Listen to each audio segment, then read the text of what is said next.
Welcome back, Lex McMahon here to MMA Oddsbreaker. Obviously, one of the best managers out in the game right now, but also runs Titan Fighting Championship. They have Titan Fighting Championship 38 coming up pretty quick, and it's a pretty stacked card. Like you've got a pretty decent amount of name recognition for being. I always say this, not a C League. I don't want to say that because it sounds like so disparaging, but like a feeder league to the UFC. It's incredible, like the names that you're getting on there right now. Obviously, I interviewed him earlier today. He's actually in Albuquerque right now, down from Chicago, training at Jackson Winklejohn's, Jose Torres. Yeah, Shorty. Yeah, Shorty. And Shorty was talking about his trip with you overseas. Now, for the folks at home that don't know, Lex is a former Marine. He's very proud of it and does a lot of extra volunteer stuff for military. And it's like it's his passion. It's one of the things he does. If he could just do that, I honestly believe that he would just do that. If he could afford to do just volunteer time, that's all he would do. And he's really actually been one of the guys that gets me involved because I don't realize how much volunteerism is needed towards the military. Like I didn't even realize it until Lex started talking about it. So just got back to the Middle East. Was supposed to go to Afghanistan, didn't quite make it. Got stuck in Kuwait. Actually, Iraq. We were supposed to go to Iraq. Excuse me. Yeah. No, it was a phenomenal trip.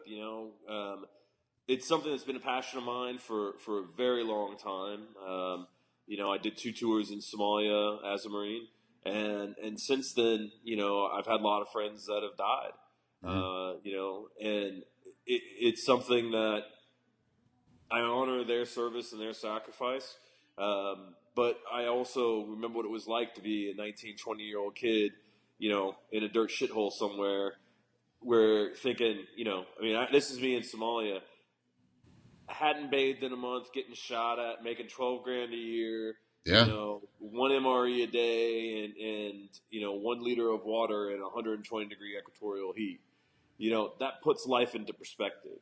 Yeah. So I'm very cognizant of what that experience is and what the worldview of those soldiers and Marines and sailors and airmen is.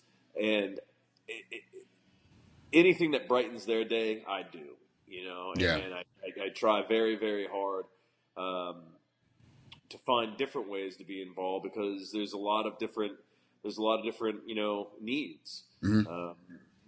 Being able to leverage what I do with Titan and what I've done in the MMA space makes sense demographically.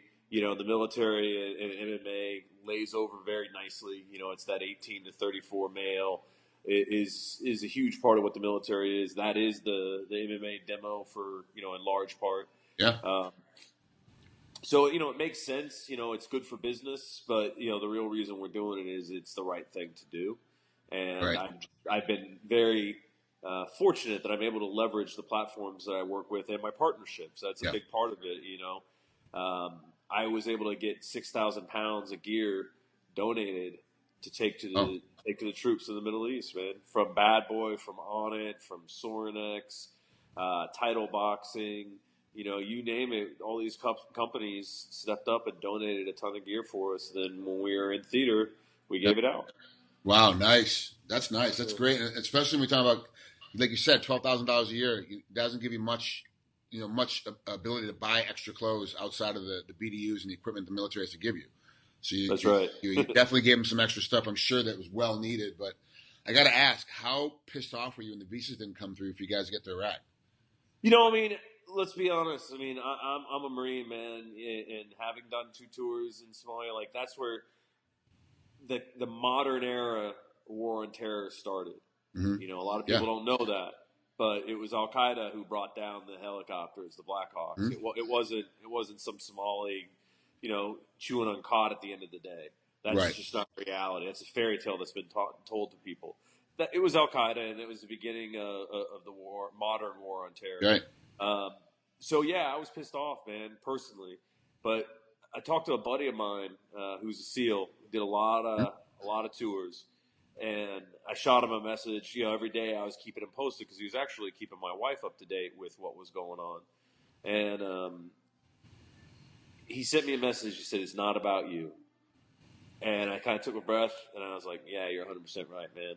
And we went out, and we had a great day every single day with those dudes in Kuwait because you know what? They're just as far from home. Yeah. And why we ended up not going to Iraq is, there was a Marine staff sergeant who was killed, and eight guys were wounded at one of the bases we were supposed to go to. And then, 2 days later, another attack occurred. Yeah, in at Brussels. Another base. No, Still before Brussels. Okay. Brussels happened while we were there as well. So all those things kind of came together. There was bombing in Pakistan. There was this. There was that. All those things happened while I was gone. Yeah. And it just made it like the atmosphere wasn't there to put Americans into harm's way who didn't need to be. Right. And so I got it. I understood. There was definitely some frustration because I really felt that the guys that are at the tip of the edge, the tip of the spear, they deserve to get morale boosting things as well. And because I'm the guy who, has done tours and knows what to expect, I'm probably one of the few people that's really situated to be able to go over and do it and be prepared to deal with it and what it is. And right. But that said, man, like our tour, we had a group of comics that you probably know them, man. They're based out of the main guy, Don Barnes, based out of Vegas. They're called the Battle Comics. And, yeah. And they're amazing dudes, dude. You're just a bunch of comedians, man. But they were willing to go in harm's way, and they went into Afghanistan for 2 or 3 days. Their tour got cut short as well. Right. But when they landed, there was rounds going off, man. Like the base they landed at in Bagram was taking incoming fire. Yeah. So it's still it's still a very real and present danger, but guys like the fighters that went out with me, Jose Shorty Torres, Pat Healy, Jason Witt, and Ricky Simone, they did it willingly. Those comedians, the battle comics, they do it. I mean, there's tons of people that are willing to do it. It just happens to be something that's my personal passion. Yeah. And I, my wife doesn't get why I do it, but she knows me and gets it. Yeah. So, yeah, I was telling Shorty today when I interviewed him that it was one of the best times of my life when I was on an SEO tour and just traveling around and going to see different bases because we're really isolated in the States. Like we're really isolated from what is going on. And just talking about have a guy that's from Alabama living in Frankfurt, Germany, or sure. living in Brussels. Like it's like you're like he's just far enough away from home from everybody else. He's not even in action, and you don't realize like wow, he's got no one else to rely on but the other guys in uniform and the wives and the partners of the people in uniform. That's all they have. Like they're isolated from everybody else in that little space. And then you're like, wow, like they really are caught. So I can't even imagine how bad it is when you got to Afghanistan and get out to Iraq and how tough it is out there for those guys. So thanks to you for going out there and doing your service as a 19, 20-year-old and then coming back in and paying back to those guys who are still doing service. So yeah, Tim Kennedy he has a great saying that I've adopted, which is still serving. And Tim and I are good friends. And he does it a lot. He has his various programs that he's involved in, Sheepdog, where he's teaching people how to deal with real world kind of active shooter scenarios and be prepared to defend themselves and their family. But, he's a Green Beret, a sniper and seen live action. And he's a bad dude. Tim was on tour with me. That's who I went with was Tim. It was his tour that I went on. And man, I had I knew he was a bad fighter, and I was like, come on, there's a lot of guys in the military, and they talk this, they talk that, whatever. And we started talking stories. I was like, holy crap. Like, you were talking about getting payload in and having a hike in. He's 2 clicks off from where he's supposed to land and having a hike in and had like 45 minutes to get in and get there and get set up because the convoy's coming in. Just all sorts of crazy crap. You're like... Yeah, Tim's the real deal, man. Yeah. A lot of guys are pretenders. He's the real deal, and it's cool. But his whole thing is no matter what he's doing, even though he's not active downrange, he's still finding ways to help and support, and so that's his thing. He's still serving, and so that's that's what I'm doing as well. I'm that's awesome. Trying to find a way to still serve. Now, I got to ask you though about Shorty because he told me the story, and for those who want to know the story, you got to go watch Jose Torres' interview here on MMA Oddsbreaker. But he talked about him losing his wallet coming over and the story of everything going on, and then he tells me right after that you put a $20 purse bounty on his head. I put a bounty on his neck.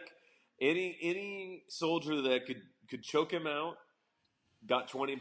I upped it to $100 at one point. And I gotta be honest. When he told me, he never said the 100. He just said the 20, and I was like, man, Lex is being a cheap bastard. Like, what the hell is going on?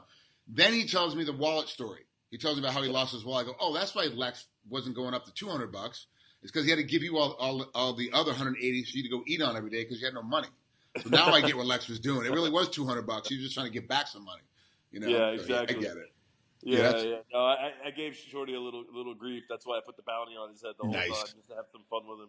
He's a great kid though, and a real talent. He really is. 25-1 amateur, 1-0 in Titan as a two pro. World Championships, in IMA, and I've seen him go against Khabib.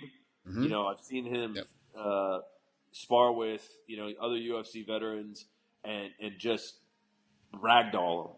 Yeah, and he never said that. And he holds his own against Khabib, who's much bigger. He's super humble. He's much bigger. Jose's super humble, and he was talking about the rounds he's doing in Winklejohn. But you could tell by the way he was talking about him that he was getting the better of some of these guys he's talking about. But he's like, yeah, I'm having some great rounds with this guy, and I'm having some great rounds with this guy. You're like, oh, he really is getting in there. Like he's not just some amateur kid with 1-0 pro record. He's coming in like cracking fools. So. Yeah, no, Shorty's the real deal. Which makes me ask. That's why I signed him, because I knew we needed to build and brand organically our own talent. And it's one thing to pick up the guy who comes out of the UFC who has a big name, and we use that guy to draw people in, and to sell tickets. But at the end of the day, we're a platform for other fighters to work their way up. And Shorty's a guy that, I felt it was really important that we have guys like that we take from inception all the way to the point where we can pass them off to, Joe or Sean in the UFC. Right. And so he's a kid that I view as he's one of those guys. So I've got to ask them, obviously Jose comes through the IMAF system, the International Mixed Martial Arts Federation system, and of course US has UMAF. It's the amateur system that the UFC is kind of endorsing to put the same rules, just like they do for MMA, for the pro level, that the same rules worldwide. So now we're looking at, and you're a long thinker. You see the big picture in the long term. So if you've got this thing, IMAP, which is creating guys like Jose Torres, who's 25-1, his last 14 fights against world or national champions from guys in other countries. He's a 2-time world champion before he makes the jump to pro. How important will a governing body for amateur sports as a whole worldwide be important for MMA to keep growing the way it's been growing right now? Well, I think it's vital. If you look at, just from a business perspective, you look at growth and how it's stagnated here domestically. And if you look at the UFC, listen, they're our partner and they're our broadcast partner, but they're also the 800-pound gorilla, right? Mm-hmm. So they're the ones that you really look to see where the current state of the business is, mm-hmm. The current state of the industry, as well as where future trends are. They've been focusing for the past several years on global expansion, and not where they open up an office here. They've really dumped a lot of resources into global expansion, and I think that what you're seeing is they're getting a footprint. And people are getting involved, but in order for that momentum to carry forward and for it to be, it's vital that there's a grassroots level of participation, and there's got to be some organization that brings it all together, so that when people, as they move up in whatever continent or country, wherever they're at, when there's a pipeline of commonality where when they get to the UFC, it's not all foreign. That will make the level of talent much better as an end result, but it'll also keep the youth. Like you look at American soccer versus European or soccer in the world, and I've got a great discussion all the time with Stefan because he lives here, right? And we watch European soccer, in particular Dutch soccer, all the time.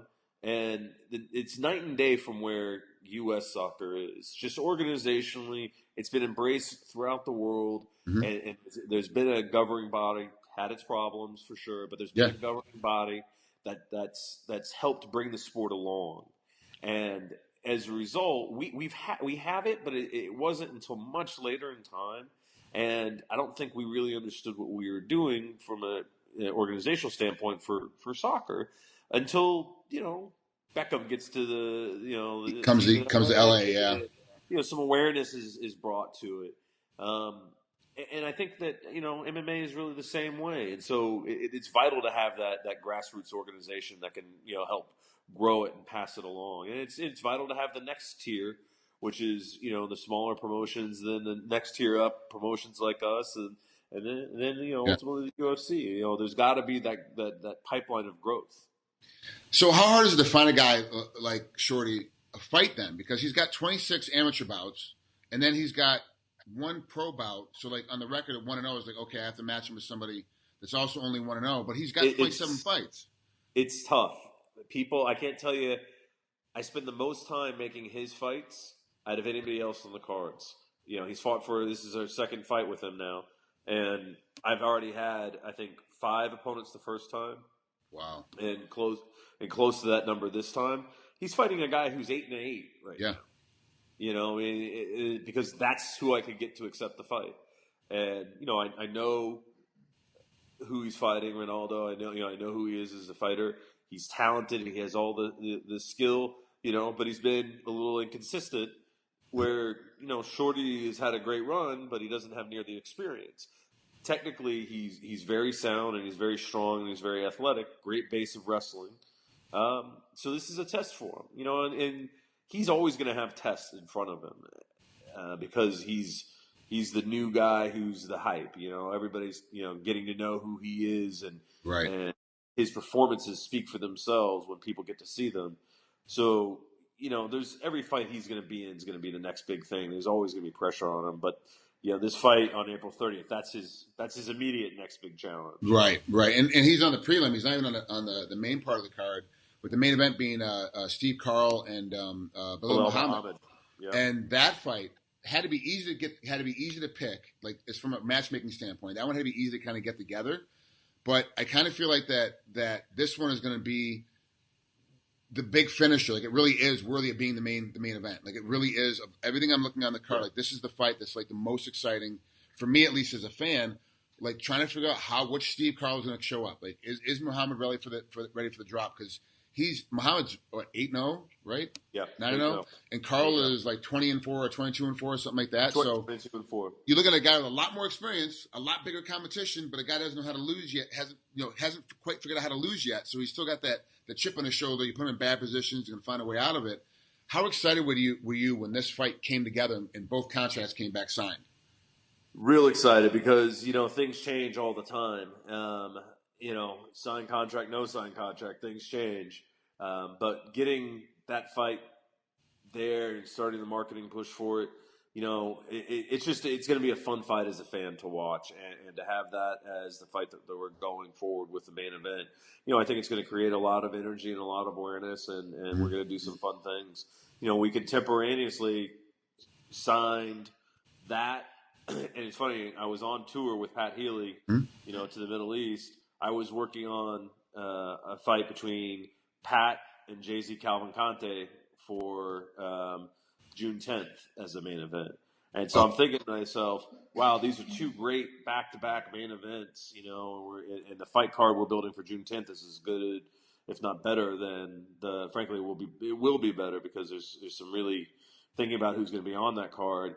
Andre Harrison, just guys that we need to fight. But Jay-Z, we got Kurt Hollabaugh coming back and fighting after his experience in Russia, and he's got a chip on his shoulder because he didn't do it in Russia, but he got home with us at tight, and he was for us. So there's going to be a lot of fun things on that card. But between those 2 big main events, Carl Muhammad, and then I think what's a blockbuster is Jay-Z, Pat Healy, like that. Yeah. Both those cards are going to be fun to watch. And the entire Titan 38 card on April 12th can be seen on Fight Pass from beginning to end? Yeah. Okay. Absolutely. So, obviously, I'm a subscriber to Fight Pass. Love it. Was watching the prelims earlier this morning. For me, it was like 6 a.m. The first prelim came on before the Fox Sports 1 card. So it was like I was up early. So this is a big deal. I got to ask you about – I have 2 more things before I let you out of here. Yeah. One, the Fight Pass deal.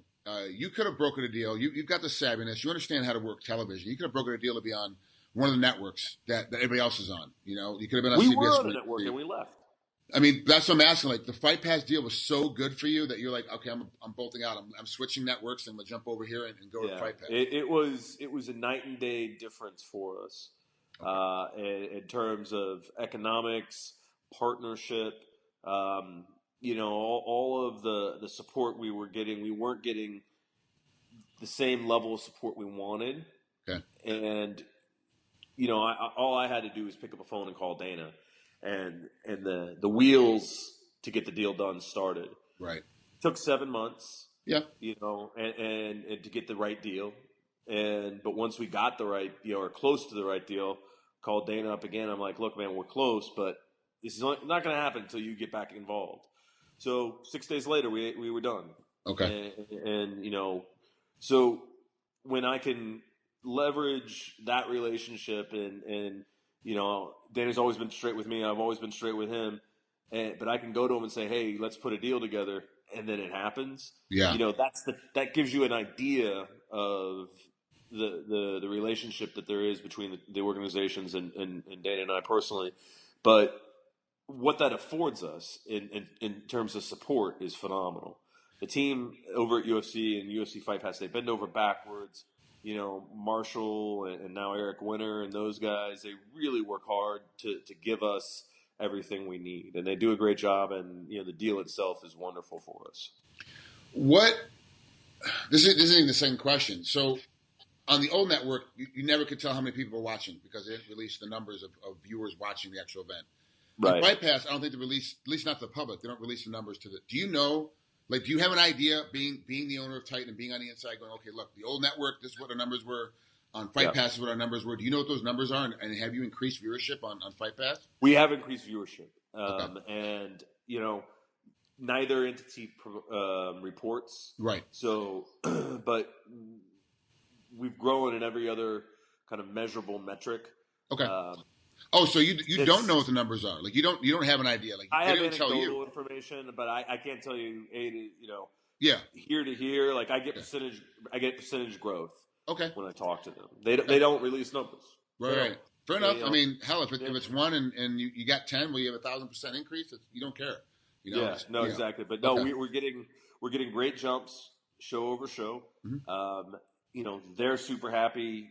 The fans have been really supportive. Great feedback. Signing great deals with some really strong partners in Patron and nice. Those sorts of things. So business is good, and that's exactly where I want to keep it. Yeah, keep moving forward. It's in the black, and you got to just get more black on it. So I got to keep doing. So it's good. Right, good for you. Last question we get out of here. I asked this to McMahon over at Legacy Fighting Championships, who also did a few league for the UFC. So a guy gets cut or gets released from the UFC. Is there ever the phone call from Sean or from Joe or even from Dana going, "Hey, look, this guy's been released. It's already public. He's already out. You might want, if you got space on your roster, you might want to think about picking him up." Yeah, we get calls. Okay. There's a good dialogue between the UFC and us, and in particular the matchmakers and us. They have certain guys that they want to see rehabilitate themselves or maybe just grow a bit more. Yeah, sure. But there's also guys that they want to see make it to the UFC roster. Oh, okay. So there's some guys that they haven't signed yet. Yeah, there is a conversation where from time to time they'll say, "Hey, what about this guy?" And they, that's great. That's what we're there for. In many respects. Chances are, if there's someone that they like, but they feel he's not quite ready, means they're a pretty talented guy. Yeah. Or gal. I mean, we don't have gals fighting at this time, but it would be a pretty talented person if it's already has the UFC's eye. So right. It's great so far. It's been a wonderful relationship, but yeah, there is a dialogue that occurs. How come you're not doing women's MMA? Just because Invicta and the UFC have kind of taken up the entire market, or because it's just not something that's interesting to you as an owner? Well, I mean, I think, listen, women's MMA is great. I've worked. Yeah. I mean, I worked with one of the pioneers in Liz Carmouche. It's exciting, but we still are working on what we do, and before we do what we do well, I don't want to bring something in because it may help move the needle a little bit. If we don't do it well, it won't move the needle. Shannon does it very well. Yeah. And I don't. I think we owe it to our fans and we owe it to ourselves. Before we endeavor to do that, we've got to make sure that we've buttoned up the rest of our business, which Right. we've done a good job with. Our production's phenomenal, but we're still growing. Yeah. It's only 2 years in and 10 events, so it's we still got some growth to How many go. So events? How many events in 2016? This year we'll have. It'll be 8 this year. 8, and that's scheduled on, and you've already got them scheduled on Fight Pass. Like, Oh I know yeah, all that background. You got to talk about dates and figure stuff out. I can tell you the dates through December. Okay, good. We won't have to get into it. I was just wondering if they do the same thing. Okay. Yep. Man, Lex, thanks so much. I know you had a father-daughter weekend doing some camping. I know you just got back, so I appreciate you taking a couple minutes to talk with us. Tell us, Stefan Struve, your housemate, we said hey. And I'll be talking to him again pretty soon as well. I have such a great time interviewing him as well. He's like a wealth of knowledge for me of how Lex McMahon works and picks his toenails and you got it. He's got all the inside scoop, man. So Lex, thanks so much, man. Have fun with your next card, and we'll be talking again before your June 10th card as well. All right, brother. Thanks so much, man. Take care, brother. Have a good night. All right, bye.